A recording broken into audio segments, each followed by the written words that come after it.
സാഹിത്യ academy chairman K Sachidanandan വിമർശനം ഘടിപ്പിക്കുകയാണ്.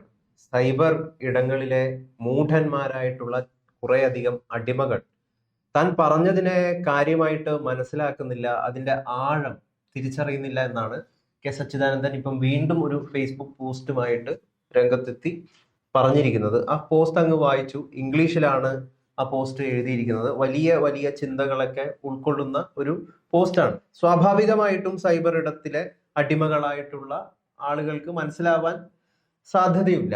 എന്താണ് ആ പോസ്റ്റിൽ വളരെ കൃത്യമായിട്ട് സൂചിപ്പിക്കുന്നത്? കഴിഞ്ഞ ദിവസം സച്ചിദാനന്ദൻ പറഞ്ഞത് തുടർഭരണം ജനങ്ങളോടുള്ള വിനയം ഇല്ലാതാക്കും എന്നുള്ളതാണ്. അങ്ങനെ വിനയം ഇല്ലാതാക്കി കഴിഞ്ഞു കഴിഞ്ഞാൽ പാർട്ടി പൂർണ്ണമായിട്ടും നശിച്ചു പോകും. അതുകൊണ്ട് ഏത് പാർട്ടിയാണെങ്കിലും തുടരെ തുടരെ ഇങ്ങനെ ഭരിക്കുക, ഒരു കുത്തകയായി മാറിത്തീരുക എന്ന് പറയുന്നത് ജനാധിപത്യത്തിന് ഭൂഷണമല്ല എന്നാണ് അദ്ദേഹം പറയുന്നത്.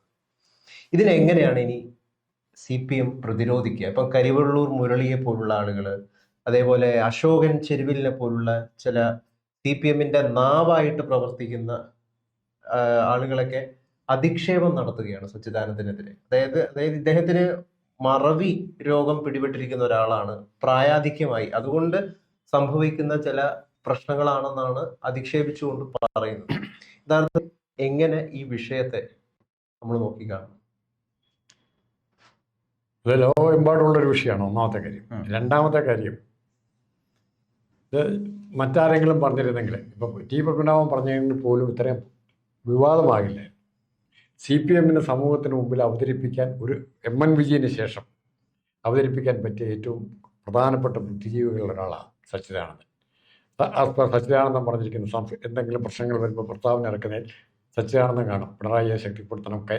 ഇത്തരം ഒരു ഇടതുപക്ഷ സ്തുതിപാഠകനായിട്ട് തന്നെയാണ് സച്ചിദാനന്ദൻ ഇത്രയും കാലം പ്രവർത്തിച്ചത്. പക്ഷെ ആ ഫേസ്ബുക്ക് വായിക്കുമ്പോൾ ചില പഴയകാല സംഭവങ്ങളും ചരിത്രത്തിൻ്റെ ചില പഴയകാല ഭാവങ്ങൾ അദ്ദേഹം ഓർത്തെടുക്കുന്നുണ്ട്.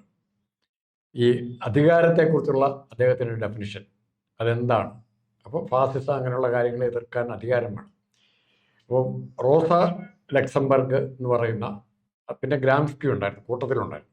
റോസ ലക്സംബർഗാണ് ലെനിൻ്റെ കാലത്ത് തന്നെ അധികാര കേന്ദ്രീകരണത്തിൻ്റെ തകരാറുകളെക്കുറിച്ച് മുന്നറിയിപ്പ് നൽകിയത്. ആ മുന്നറിയിപ്പിൻ്റെ അടിസ്ഥാനം, ദീർഘകാലം അധികാരത്തിലിരുന്നാൽ ആ ഏത് സിസ്റ്റമാണെങ്കിലും, ഏത് എത്ര നല്ല വ്യവസ്ഥയാണെങ്കിലും അതിനെ ജീർണത ബാധിക്കും.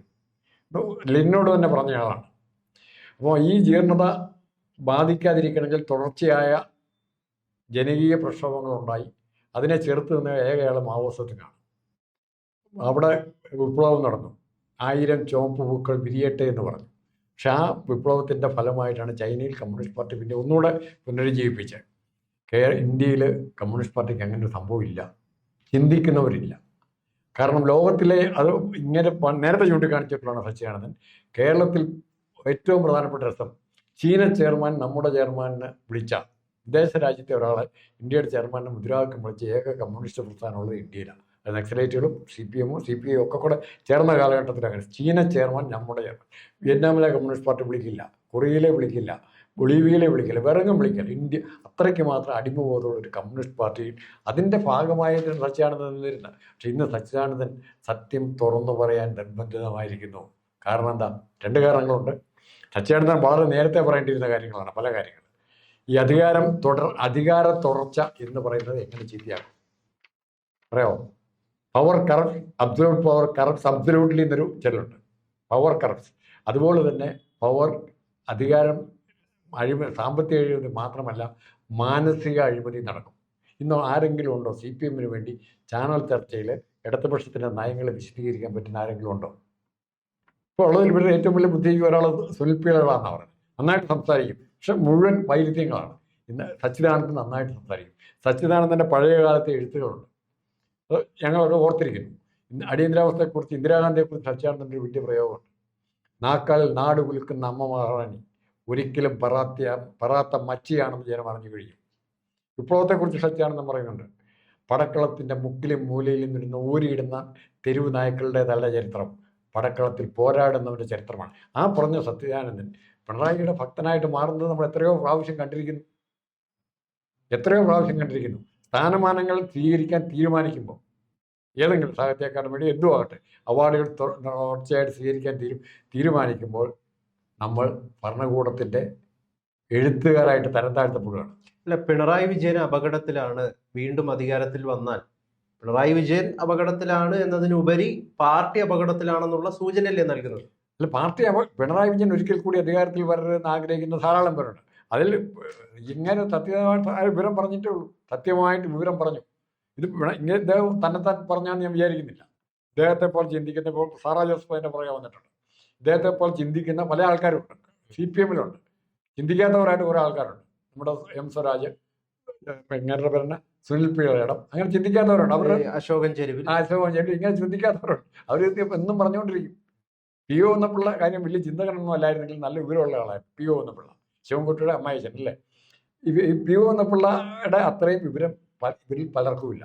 നോക്കൂ, അതൊക്കെ പോട്ടെ, ഏറ്റവും കൂടുതൽ അതില്ലാത്തത് സൈബർ ലോകത്തെ അടിമകൾക്കാണ്. സൈബർ ലോകത്ത് ഒരുപാട് അടിമകളുണ്ട്. ആ അടിമകളെ വളരെ മൂഢന്മാരെന്നാണ് വിളിക്കുന്നത്. അതായത് ഞാൻ പറഞ്ഞതിന്റെ ആഴം മനസ്സിലാക്കാൻ ഈ മൂഢന്മാർക്ക്, ഞാൻ ചോദിക്കുന്നത് ഇവിടെ മാർക്സിസ്റ്റ് ചിന്തകനായിട്ടുള്ള ജാക്ക് റാൻസിയർ അദ്ദേഹത്തെ കോട്ട് ചെയ്തുകൊണ്ടാണ് താൻ എന്താണ് സംസാരിക്കുന്നത്. ജാക്ക് റാൻസിയർ ലെനിനോട് പറഞ്ഞത് റോസാ ലക്സംബർഗും പറഞ്ഞു. അതായത് തുടരെയുള്ള അധികാരം ജനാധിപത്യത്തെ ഇങ്ങനെ കശാപ്പ് ചെയ്ത് കളയുന്നു, ഇല്ലാതാക്കുന്നു എന്ന മാർക്സിസ്റ്റ് ചിന്തകനായിട്ടുള്ള ജാക്ക് റാൻസിയറിന്റെ വാക്കുകൾ ഉദ്ധരിച്ചുകൊണ്ടാണ് താൻ സംസാരിച്ചത്. ഇപ്പൊ കഴിഞ്ഞ ദിവസം ഇപ്പൊ അരുൺകുമാറൊക്കെ, ഇപ്പൊ എന്തുകൊണ്ടാണ് അദ്ദേഹം ഈ പോസ്റ്റുമായിട്ട് രംഗത്ത് വരുന്നതിനുള്ള പ്രധാന കാരണം എന്താന്ന് വെച്ച് കഴിഞ്ഞാൽ, കഴിഞ്ഞ ദിവസം റിപ്പോർട്ടർ ടിവിയിലെ ഈ മീറ്റ് ദ എഡിറ്റേഴ്സിൽ ഡോക്ടർ അരുൺകുമാർ ഈ ജാക്ക് റാൻസിയറിനെ നേരത്തെ സച്ചിദാനന്ദൻ കോട്ട് ചെയ്തതുമായി ബന്ധപ്പെട്ടിട്ട് ഒരു വിമർശനം, ബഹുമാനപൂർവ്വം ഒരു വിമർശനം നടത്തിയിട്ട് CPM-ന്റെ ഭരണ നേട്ടങ്ങളെ കുറിച്ച്, എങ്ങനെയാണ് അതിദാരിദ്ര്യ സംസ്ഥാനമാക്കി മാറ്റാൻ പരിശ്രമങ്ങൾ നടത്തിയത് തുടങ്ങിയ കാര്യങ്ങളെ കുറിച്ചൊക്കെ വളരെ ഭയങ്കരമായിട്ട് അദ്ദേഹം വിശദീകരിച്ചിട്ടുണ്ടായി. സച്ചിദാനന്ദനെ വിമർശിക്കുകയാണ് ചെയ്തിട്ടുള്ളത്. അതായത് ഈ ഇദ്ദേഹത്തിന് ഇപ്പം നിലവിൽ കിട്ടിയിരിക്കുന്ന ഈ ചെയർമാൻ സ്ഥാനം, കേരള സാഹിത്യ അക്കാദമി ചെയർമാൻ, അതൊരു പൊളിറ്റിക്കൽ പ്ലേസ്മെന്റ്, ഒരു പൊളിറ്റിക്കൽ താല്പര്യത്തിനനുസരിച്ചിട്ടാണ് ആ ചെയർമാൻ സ്ഥാനം നൽകിയിരിക്കുന്നത്. അങ്ങനെ ഒരാളാണ് വിമർശിക്കുന്നത് എന്നൊക്കെയാണ് അദ്ദേഹം അതിൽ പറയുന്നത്. അപ്പോൾ അതിന് പിന്നാലെയാണ് ഇപ്പോ ഇന്ന് രാവിലെ അദ്ദേഹം ഈ പോസ്റ്റുമായിട്ട്, ആ പോസ്റ്റില് താങ്കളത് ഗ്രാസ്പ് ചെയ്തു എന്നാണ് എൻ്റെ അടുത്ത് നേരത്തെ, അല്ല ആ പോസ്റ്റ് താങ്കൾ ഗ്രാസ്പ് ചെയ്തു എന്നാണ് പറഞ്ഞത്. എന്താണ് യഥാർത്ഥത്തിൽ ആ പോസ്റ്റിൽ പറയുന്നത്? ആ പോസ്റ്റിൽ പറയുന്നത് അധികാരത്തിന്റെ കണ്ടിന്യൂറ്റി, തുടർച്ചയായി അധികാരം വരുമ്പോൾ അത് അവസാനം അധികാരം നമ്മുടെ ലക്ഷ്യമാവും. അധികാരം ലക്ഷ്യമാവുന്ന അധികാരം നിലനിർത്താനുള്ള ശ്രമങ്ങൾ മാത്രമാവും. അധികാരം നിലനിർത്തണമെങ്കിൽ ആദ്യം വിവരം കെട്ട അധികാരികളാണ് വരുന്നതെങ്കിൽ, അല്ലെ സ്വേച്ഛാധിപത്യ ടെൻഡൻസി ഉള്ളവരാണ് വരുന്നെങ്കിൽ, അവരാദ്യം സ്വീകരിക്കുന്ന അടിച്ചമർത്തലിൻ്റെ മാർഗമായിരിക്കും. പ്രതിഷേധങ്ങളെ, വിമർശനങ്ങളെ അടിച്ചമർത്തലിൻ്റെ മാർഗമായിരിക്കും. അതായത് കമ്മ്യൂണിസ്റ്റ് പാർട്ടിയുടെ സംഘടനാ ചട്ടക്കുടീതി പോലും ഒരു പേരെന്നറിയോ, വികേന്ദ്രീകൃത ജനാധിപത്യം. അതായത് ജനാധിപത്യമുണ്ട്, പക്ഷെ അത് വികേന്ദ്രീകൃതമാണ്. കേന്ദ്രീകൃത ജനാധിപത്യം യഥാർത്ഥത്തിൽ അവർ പ്രാക്ടീസ് ചെയ്യുന്നത്. അവർ കേന്ദ്രീകൃത ജനാധിപത്യമാണ് കമ്മ്യൂണിസ്റ്റ് പാർട്ടി പ്രാക്ടീസ് ചെയ്യുന്നത്. അപ്പോൾ ആ കേന്ദ്രീകൃത ജനാധിപത്യം വരുമ്പോൾ തന്നെ എന്തുണ്ടാവും? ഇപ്പോൾ പാർട്ടിയുടെ ഏറ്റവും താഴെത്തട്ടുള്ള ഘടകങ്ങൾ ഇങ്ങനെ പറയുന്ന അനുസരിച്ചാണെങ്കിൽ ഇലക്ഷൻ പാർട്ടിക്കകത്തില്ല. ഇപ്പോൾ ഈ ബ്രാഞ്ച് കമ്മിറ്റി, ലോക്കൽ കമ്മിറ്റിക്കാരൻ ഒരു ലിസ്റ്റ് വായിക്കും. അങ്ങനെ വന്ന് മോളിൽ നിന്ന്, പോളിറ്റ് ബ്യൂറോയിൽ നിന്ന് വരെ ലിസ്റ്റ് വായിക്കുക, അങ്ങോട്ട് കൊടുക്കുകയല്ല ചെയ്യുന്നത്. അവരോട് തീരുമാനം എടുത്താൽ ആ തീരുമാനം ഇങ്ങോട്ട് വരും. അതാണ് കേന്ദ്രീകൃത ജനാധിപത്യത്തിൻ്റെ ഒരു പ്രത്യേകത. ജനാധിപത്യം ഉണ്ടോ എന്ന് ചോദിച്ചാൽ ഉണ്ട്, എന്നാൽ പ്രായോഗികമായിട്ട് ഇല്ലതാണ്. അതാണ് കമ്മ്യൂണിസ്റ്റ് പാർട്ടി. പിന്നെ വീണ്ടും പറയുന്നുണ്ട്, എന്തിന് ഞാൻ എഴുതുന്നു അല്ലെ ഞാൻ പറയുന്നു എന്നുള്ളത് താങ്കൾ പറഞ്ഞ പോലെ, ഞാൻ എഴുതുന്നത് മനസ്സിലാക്കാൻ പറ്റാത്തവർ, ഇത് വായിച്ച് മനസ്സിലാക്കാൻ പറ്റാത്തവരെന്നെ വിമർശിക്കുന്നു. അങ്ങനെ വിമർശിക്കാൻ രംഗത്തേക്ക് വരുന്നത് എന്താ? പിന്നെ അതിലും പ്രധാനപ്പെട്ട കണ്ടുപിടുത്തം, എനിക്ക് ഏറ്റവും ഇഷ്ടപ്പെട്ട ഒബ്സർവേഷൻ എന്ന് പറയുന്നത്, കമ്മ്യൂണിസ്റ്റ് പാർട്ടി വളർന്ന രീതിയെക്കുറിച്ച് നമ്മളൊക്കെ ധരിച്ചിരിക്കുന്ന സത്യങ്ങൾ അയാൾ പറഞ്ഞു. നമ്മളാരും ഒരു നേതാവിൻ്റെ പ്രസംഗത്തിന് സാംബശിവൻ്റെ പേര് കേട്ടിട്ടുള്ളൂ. സാംബശിവനാണ് റഷ്യയിലെ നോവലുകളും ടോൾസ്റ്റോയുടെയൊക്കെ നോവലുകൾ, മാക്സിം ഗോർക്കിയുടെ നോവലുകളെ, ബംഗാളിലെ 20-ാം നൂറ്റാണ്ട് തുടങ്ങിയ നോവലുകളെ ഇന്ത്യയിലെ ജനങ്ങൾക്ക് മനസ്സിലാക്കി തന്നത് സാംബശിവനാണ്. ആ സാംബശിവൻ്റെ റോൾ ഇങ്ങനെ എടുത്തു പറയുന്നുണ്ട്. പണ്ട് കാലത്ത് സംസ്കാരം അല്ലെങ്കിൽ ഇത്തരം വിനിമയങ്ങൾ, സാംസ്കാരിക വിനിമയങ്ങൾ നടന്നിരുന്നത് അമ്പലപ്പറമ്പിലും പള്ളിപ്പറമ്പ് ഉത്സവകാലത്ത് ഇങ്ങനെയുള്ള ആൾക്കാരൊന്ന് പ്രസംഗിച്ച അവരാണ് പരിചയപ്പെടുത്തുന്നത്. ആരാണ് മാർക്സ്, ആരാണ് ലെനിൻ, ആരാണ് സ്റ്റാലിൻ, ആരാണ് മാവോ, ഇത് പരിചയപ്പെടുത്തുന്നവരാ. ഇതാണ്. അപ്പോൾ ആ സിസ്റ്റത്തിൽ നിന്ന് മാറി ഇന്ന് തുറന്ന ചർച്ച ഇല്ലാതായി, ക്യാപ്സൂൾ ആയി ഇപ്പോൾ എല്ലാം. ഇപ്പം അത് നിങ്ങൾക്ക് ചിന്തിക്കാനുള്ള, നിങ്ങൾക്ക് നാളെ ചർച്ച പറയാനുള്ള കാര്യം തന്നുവിടും, അതിവിടെ പറയുക. അങ്ങനത്തെ ജൈവമായ ചിന്തയല്ല ഇത് നയിക്കുന്നത്.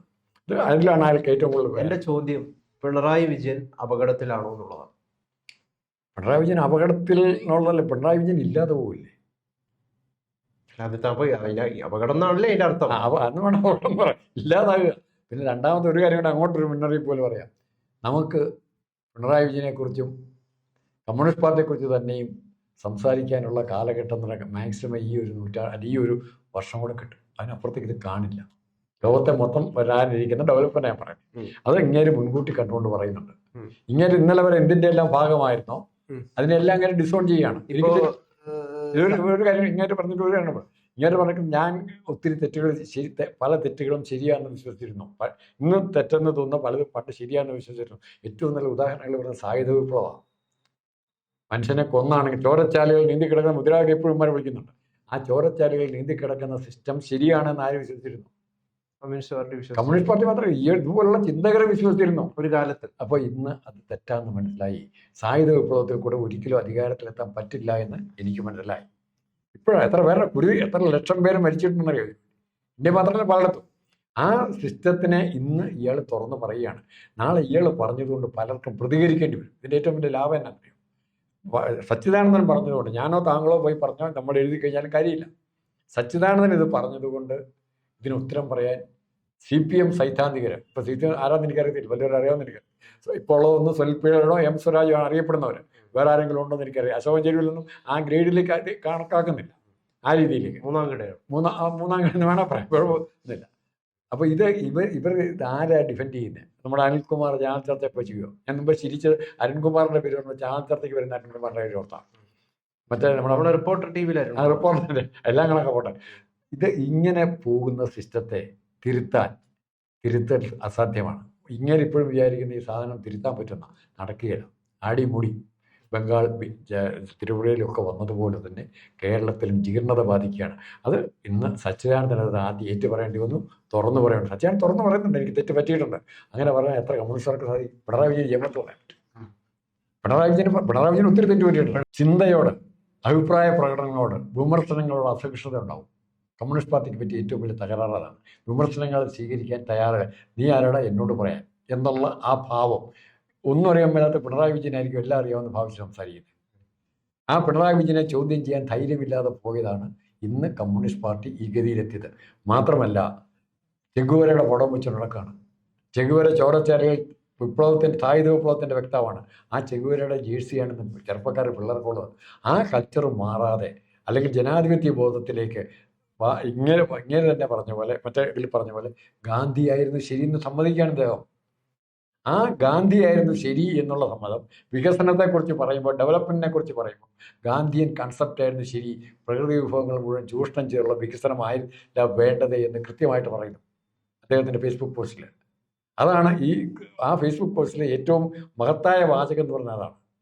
ഡെവലപ്മെൻറ്റ് എന്ന് പറഞ്ഞാൽ വെറുതെ കുറേ പേർക്ക് ആർമാദിക്കാനുള്ള അല്ല ഡെവലപ്മെൻറ്റ്, സാധാരണ ജനങ്ങളിലേക്ക് എത്താത്ത ഡെവലപ്മെൻ്റ് അല്ല എന്ന് പറഞ്ഞു നിർത്തുകയാണ്. ഇതിൽ സച്ചിദാനന്ദൻ പറയുന്നൊരു കാര്യം എന്താണെന്ന് വെച്ച് കഴിഞ്ഞാൽ, പാർട്ടി മിഡിൽ ക്ലാസിന്റെ അല്ലെങ്കിൽ അപ്പർ വർഗത്തിന്റെ വികസനത്തിന് വേണ്ടി മാത്രം നിൽക്കുമ്പോൾ ഏറ്റവും താഴേക്കടയിലുള്ള ന്യൂനപക്ഷങ്ങളുടെയൊക്കെ സംരക്ഷണത്തിനായിട്ട് അവരുടെ വികസനമാണ് ഒരു പാർട്ടി യഥാർത്ഥത്തിൽ നടത്തേണ്ടത്. അത് ചെയ്യാനായിട്ടുള്ള പരാജയം സംഭവിക്കുന്നു എന്നുള്ളതാണ്. നമ്മൾ ഇതിനെ പരിശോധിച്ചു കഴിഞ്ഞാലും നമ്മളിവിടെ വേറൊരു സാധനം കൂടി ഇവിടെ സംസാരിക്കണം എന്ന് തോന്നുന്നു. അതായത് അത് ആരുടെ ആയാലും, സച്ചിദാനന്ദ മാഷയായാലും ആരുടെ ആയാലും, പുതിയൊരു ഭരണം വരുന്നു എന്നതുകൊണ്ട് അവർക്കൊപ്പം നിൽക്കുക എന്ന് പറയുന്ന ഒരു അവസരവാദം ഇതിന്റെ എല്ലാം പരിപൂർണവും നിഷ്കളങ്കമല്ല കാര്യം. ആരാണ് ഭരിക്കുന്നത്, ആ ഭരിക്കുന്നവരുടെ ഒപ്പം താൻ ചേർന്ന് നിൽക്കുക എന്ന് പറയുന്ന ഒരു പ്രവണത ഇവിടെയില്ലേ? അതൊരു കാരണം തന്നെ. ഇവർ ബുദ്ധിജീവികളുടെ എല്ലാം ഒരു പൊതു സ്വഭാവമാണ്, പല ബുദ്ധിജീവികളുടെയും പൊതു സ്വഭാവമാണ്. ആരാണോ ഭരണകൂടത്തിൻ്റെ ഭാഗമാകാൻ ആരാണോ പോകുന്നത് അവരോട് ചേർന്ന് നിൽക്കുക എന്നുള്ള ഇവരുടെ പലരുടെയും സ്വഭാവം. അതിനേക്കാൾ കൂടുതൽ ഞാൻ ഇതിൻ്റെ അകത്ത് കാണുന്ന ഒരു പ്രായോഗിക സത്യം എന്ന് പറയുന്നത്, പിണറായിക്കെതിരെ താങ്കൾ ചോദിച്ച ചോദ്യമുണ്ട്, പിണറായി അപകടത്തിലാണെന്ന്. പിണറായിക്കെതിരെ പിണറായിനെതിരെ മരുമകനത്തിനെതിരെ CPM-ൻ്റെ അകത്ത് ഒരു ആഭ്യന്തര കലഹം രൂപപ്പെട്ടു വരുന്നുണ്ട്. ആ കലഹത്തിന് ആക്കം കൂട്ടാൻ ബംഗാളിലെ സാഹിത്യകാരന്മാരെ മമതയെ സഹായിച്ചത്. അവിടുത്തെ വലിയ നോവൽ ലോററ്റുകളും എഴുത്തുകാരും ഒക്കെയാണ് സഹായിച്ചത്. വിശ്വഭാരതി സർവകലാശാലയായിരുന്നു മമതയുടെ കമ്മ്യൂണിസ്റ്റ് പാർട്ടിക്കെതിരായിട്ടുള്ള ചെറുത്തുനിൽപ്പിൻ്റെ കേന്ദ്രം. അപ്പം അതുപോലെ ഒരു ചെറുത്തുനിൽപ്പ് കമ്മ്യൂണിസ്റ്റ് പാർട്ടിയുടെ ലീഡർഷിപ്പിനെതിരായി ഒരു ചെറുത്തുനിൽപ്പ് കേരളത്തിൽ ഉണ്ടാകുന്നുണ്ടോ സംശയമുണ്ട്. ഇപ്പോൾ ഒത്തിരി പേരുടെ പേര് പറയുന്നത്, ബ്രിട്ടാസിൻ്റെ പേര് വരെ പറയുന്നുണ്ട് പുതിയ മുഖ്യമന്ത്രിയായിട്ട്. ആലോചിച്ച് നോക്കണം, ബ്രിട്ടാസിൻ്റെ പേര് വരെ പറയാണ്. അതുപോലെ കമ്മ്യൂണിസ്റ്റ് പാർട്ടി അതപ്പതിച്ചിരിക്കുന്നു. എം.എ. ബേബിയൊക്കെ ഇവരുടെ സാഹിത്യകാരന്മാരെ കൂടെ കൊണ്ടു നടക്കുന്നതാണ് എപ്പോഴും. എം.എ. ബേബി ഇതിനെക്കുറിച്ചൊന്നും പറയുന്നില്ല. അപ്പം അത്തരം വാസ്തവങ്ങളെ അഡ്രസ്സ് ചെയ്യാൻ ഇങ്ങനെ മുന്നിൽ നിൽക്കുന്നു. ആളെ പ്രതീക്ഷിക്കാവുന്ന ഒരു പേരൂടെ ഞാൻ പറയാം, KR മീര. കേരള ലിറ്ററേച്ചർ ഫെസ്റ്റിവലിന്റെ ഒരു ഉദ്ഘാടന ചടങ്ങിൽ പിണറായി വിജയൻ കൂടിയിരിക്കുന്ന വേദിയിൽ MT വാസുദേവൻ നായർ കഴിഞ്ഞ വർഷമാണ് 2024 ഒരു ഗംഭീരമായിട്ടൊരു വിമർശനം നടത്തിയത്. അദ്ദേഹം പറഞ്ഞത് EMS അധികാരം ഉപയോഗിച്ച് ജനങ്ങളെ ഉത്തരവാദിത്തമുള്ളവരാക്കി. അധികാരം നേടിയതോടെ കമ്മ്യൂണിസ്റ്റ് പാർട്ടി ലക്ഷ്യം പൂർത്തിയാക്കി എന്ന് അദ്ദേഹം കരുതിയില്ല. അതാണ് EMSനെ മഹാനായ നേതാവാക്കിയത്. നേതാവ് നിമിത്തമല്ല, കാലഘട്ടത്തിന്റെ ആവശ്യമാണെന്ന് അധികാരത്തിലുള്ളവർ തിരിച്ചറിയണം. ആര്? പിണറായി വിജയൻ ഇരിക്കുന്ന വേദിയിൽ നിന്നാണ് ഈ വാക്കുകൾ പറയുന്നത്. ഒപ്പം അദ്ദേഹം മറ്റൊരു കാര്യം കൂടി അവിടെ പറയുന്നുണ്ട്. തെറ്റ് സംഭവിച്ചു കഴിഞ്ഞാൽ തെറ്റ് സംഭവിച്ചു എന്ന് പറയാൻ സാധിക്കുന്ന നേതാക്കന്മാരാണ്, രാഷ്ട്രീയ പ്രവർത്തകരാണ് ഈ കാലഘട്ടത്തിന്റെ ആവശ്യം എന്നും പറയുന്നുണ്ട്. അപ്പൊ ഇതൊക്കെ അധികാരത്തിനെതിരെയുള്ള ഒരു സംഗതികൾ തന്നെയാണ്. അപ്പൊ അത് നേരെ ചെന്ന് കൊള്ളുന്നതായിരിക്കാണ് പിണറായി വിജയനിട്ട്. അപ്പം അപകടത്തിലാണോ? പിണറായി വിജയൻ അപകടത്തിലാണ്. ഇല്ലാതെ പിണറായി വിജയൻ ഇങ്ങനെ ഒരു ധൂളി പോലെ പുക ഇങ്ങനെ കത്തിപ്പോയി അവസാനം പുക മാത്രം കാണിയല്ലേ, ആ അവസ്ഥയിലേക്ക് എത്തിക്കൊണ്ടിരിക്കുക. ഇപ്പം തന്നെ എത്തിയിട്ടുണ്ട്. അദ്ദേഹത്തിൻ്റെ ഈ ബൗദ്ധികമായ എല്ലാ ഫാക്കൽറ്റികളും എങ്ങനെയാണ് പ്രതികരിക്കണമെന്ന് ആർക്കും അറിയത്തില്ല, ഉണ്ടോയെന്നറിയത്തില്ല. സമൂഹത്തോട് പ്രതികരിക്കാൻ എന്തെങ്കിലും ഒരു റിഫ്ലക്സ് വേണ്ടേ, റെസ്പോൺസ് വേണ്ടേ. പുറത്തുനിന്ന് കിട്ടുന്ന സ്റ്റിമുലേ നമ്മൾ സ്വീകരിച്ചിട്ടാണ് നമ്മൾ പ്രതികരണം നടക്കുന്നത്. അത്തരം പ്രതികരണങ്ങൾ സ്വീകരിക്കാനുള്ള കഴിവ് അദ്ദേഹത്തിന് ഉണ്ടാവുക ഉറപ്പായിട്ടും. അല്ലെങ്കിൽ എത്രയോ വേണ്ട ഇവരെയൊക്കെ പറഞ്ഞു പി ശശിയൊക്കെ പെടലിൽ പിടിച്ച് കടകള പുറത്തുനിന്ന് പി ശശിയോട് പറയുമായിരുന്നു. ഒരു കമ്മ്യൂണിസ്റ്റ് മുഖ്യമന്ത്രി പിണറായി വിജയനായിരുന്നെങ്കിൽ, കമ്മ്യൂണിസ്റ്റുകാരാണെങ്കിൽ പി ശശിയോട് ഇറങ്ങടാ പുറത്ത്, ഗെറ്റ് ഔട്ട് എന്ന് ആരോട് പറയുമായിരുന്നു? പി ശശിയോട് പറയുമായിരുന്നു. അതിന് വരെ ആരോടാ പറയുന്നത്? എന്നോട് നിങ്ങളെ കണ്ടാൽ പറയും, ശൈലജ ടീച്ചറോടൊക്കെ പറയും. പാവം അവരോടൊക്കെ പറയും. അവരത്ര പാവമല്ല. അതുപോലെ താങ്കൾ പറഞ്ഞൊരു എണ്ണത്തിനോട് എനിക്ക് അഭിപ്രായ വ്യത്യാസമുണ്ട്. EMS ആണ് ഇത്തരം തെറ്റായ ചിന്തകളിലേക്ക് 1967 മുന്നണി ഉണ്ടാക്കിക്കൊണ്ട് എന്ത് അവസരവാദപരമായ കൂട്ടുകെട്ടുണ്ടായാലും അധികാരമാണ് വലുത് എന്ന് കാണിച്ചിരുന്ന മനുഷ്യൻ EMS ആണ്. ഇന്ന് സമസ്തയുടെ മീറ്റിങ്ങിൽ പോലും മലപ്പുറം ജില്ല വെള്ളിയാഴ്ച തുടങ്ങിയ കാര്യങ്ങളൊക്കെ തുടങ്ങി വെച്ച ആരെന്നറിയോ? ഏത് സാധനത്തെ കൂട്ടുപിടിച്ചായാലും അധികാരത്തിൻ്റെ CPM മാർക്സിസ്റ്റ് പാർട്ടിയുടെ ഡെഫിനേഷൻ തന്നെ പറയുന്നുണ്ട്. അധികാരം എന്ന് പറഞ്ഞാൽ അധികാരം ലക്ഷ്യമാണ്, മാർഗമല്ല. അധികാരത്തിലേക്ക് എത്താൻ വേണ്ടിയുള്ള മാർഗമാണ് സ്വീകരിക്കുന്നത്. എന്തും സ്വീകരിക്കാം. ലക്ഷ്യം മാർഗത്തെ ന്യായീകരിക്കുന്നു. അതാണ് കമ്മ്യൂണിസ്റ്റ് പാർട്ടിയുടെ ലൈൻ. നിങ്ങൾക്ക് ലക്ഷ്യത്തിലെത്താൻ എന്ത് വേണം ചെയ്യാം. ആ ലൈനാണ് പിന്തുടരണം. ആ കാലം പോയി, ആ കാലം ഇപ്പോൾ പോയി. അതിന് പകരം മനുഷ്യൻ ചിന്താശക്തി വളർന്നതനുസരിച്ച് ആ കാലം പോയി. അത് ഇയാൾ പറയുന്നുണ്ട്, സച്ചിദാനന്ദൻ പറയുന്നുണ്ട്. ഓരോ 3 വർഷവും 4 വർഷവും കഴിയുമ്പോൾ ഡെവലപ്മെൻറ്റ്, സതീശനും പറയുന്നുണ്ട്, ഇത് തന്നെ പറയുന്നുണ്ട്. ഓരോ 3 വർഷം അല്ലെ 5 വർഷം കഴിയുമ്പോൾ നമ്മുടെ മൊത്തം കൺസെപ്റ്റ് മാറുന്നുണ്ട്. തീർച്ചയായിട്ടും. അപ്പൊ എന്തായാലും സച്ചിദാനന്ദ മാഷ് പറഞ്ഞ കാര്യം തന്നെയാണ് പറയാനുള്ളത്. ഈ ആഴമുള്ള കാര്യങ്ങൾ മനസ്സിലാക്കാനായിട്ട് സൈബർ ഇടത്തെ മൂഢന്മാർക്ക് സാധിക്കട്ടെ.